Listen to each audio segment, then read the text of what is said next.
Event sourcing partout. Des events de 50 champs. Des services qui s'envoient 200 events par seconde pour rien.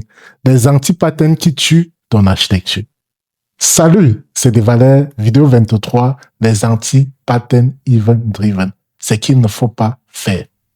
Comme vous pouvez le constater, moi, ça me fait un peu rire parce que les anti-patterns, c'est très amusant. Des défauts très énormes que l'on fait et on s'en rend pas compte. Concept. Anti-pattern 1. Event sourcing partout. Un CRUD utilisateur n'a pas besoin d'event sourcing. Réserve-le au domaine qui nécessite un audit trade. Anti-pattern 2. Got event. Order created avec 50 champs dans les détails du client.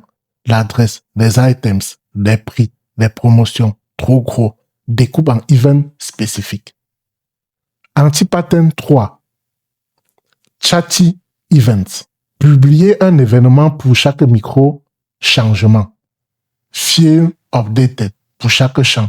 Regroupe en event métier significatif. Anti-pattern 4. Event carrier state transfer sans contrôle. Tu mets toutes les données dans les events pour éviter les appels REST.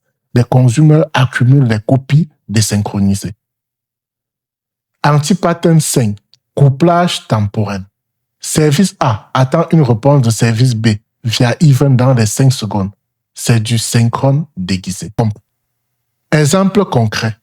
Projet réel. Une équipe a mis event sourcing sur le service user. CRUD simple. Résultat, 100 000 events pour 1000 utilisateurs. Reconstruction de l'état en 3 secondes. Snapshot nécessaire pour un CRUD basique. Absurde. Bonne approche. Event sourcing pour order service. Besoin d'audit. CRUD classique pour user service. Analogie. Le restaurant mal géré. Imagine un restaurant. 5 erreurs de gestion qui correspondent exactement à nos 5 anti-patterns. Première erreur. Le serveur note absolument tout dans un cahier. Le client s'est assis. Le client a posé son manteau. Le client a ouvert le menu. Le client a tourné la page 2. 500 lignes pour 10 clients. C'est absurde. Le bon chef, lui, note des commandes parce qu'il a besoin de l'historique. Mais les réservations, un simple tableau suffit. Pas besoin de tracer chaque étape. C'est exactement event sourcing partout versus event sourcing au bon endroit. Deuxième erreur. Le bon de commande géant. Une seule fiche avec le plat, la boisson, les allergies, mais aussi l'adresse du client, son anniversaire, ses préférences musicales, son numéro de fidélité. La cuisine, le bar et la caisse lisent la même fiche énorme. Confusion garantie. La bonne approche, la cuisine reçoit une fiche avec le plat et les allergies. Le bar reçoit des boissons. La caisse reçoit le prix et le mode de paiement. Chacun a ce qu'il faut, rien de plus. C'est le got event, découpe en events spécifiques. Troisième erreur, sonner la cloche à chaque geste en cuisine. Ding, j'ai coupé les tomates. Ding, j'ai allumé le four. Ding, j'ajoute le fromage. Le serveur ne sait plus quoi écouter. La bonne approche, un seul ding quand le plat est prêt à servir. Un signal égale à une action significative. C'est nos chatty events, un event par champ modifié versus un event métier qui a du sens. Quatrième erreur, photocopier tout le dossier client pour chaque poste. La cuisine a une copie, le bar a une copie, la caisse a une copie. Le client change d'allergie, la cuisine a la mise à jour, la caisse non.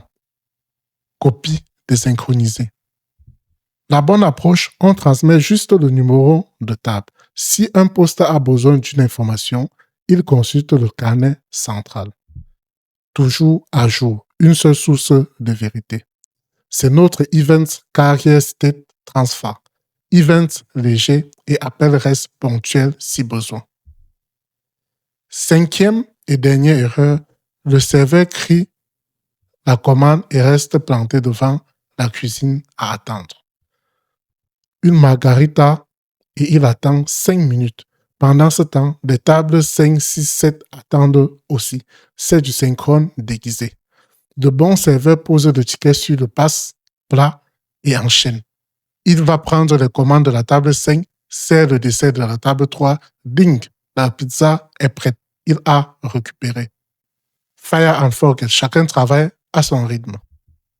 C'est exactement le couplage temporel. Si tu publies un event et que tu attends la réponse dans les 5 secondes, tu fais du reste cache dans du Kafka. 5 erreurs des restaurants, 5 anti-pattern event-driven. Le bon architecte, comme le bon chef, choisit le bon outil au bon moment. Piège en entretien. L'event-driven architecture est toujours meilleur que le synchrone. Non. Pour un appel simple, get user by ID, un appel reste direct est plus simple, plus rapide et plus facile à débugger. Récap. 1. Event sourcing uniquement quand tu as besoin d'audit ou de replay. 2. Event métier. Pas technique, pas de God event ni de chatty event. 3. L'EDA n'est pas la solution à tout. Synchrone quand c'est plus simple. Merci d'avoir suivi cette vidéo jusqu'à la fin. La prochaine vidéo est la dernière vidéo. Réussir un entretien event-driven architecture. Les questions, les pièges, les bonnes réponses. Allez, à très bientôt pour la suite.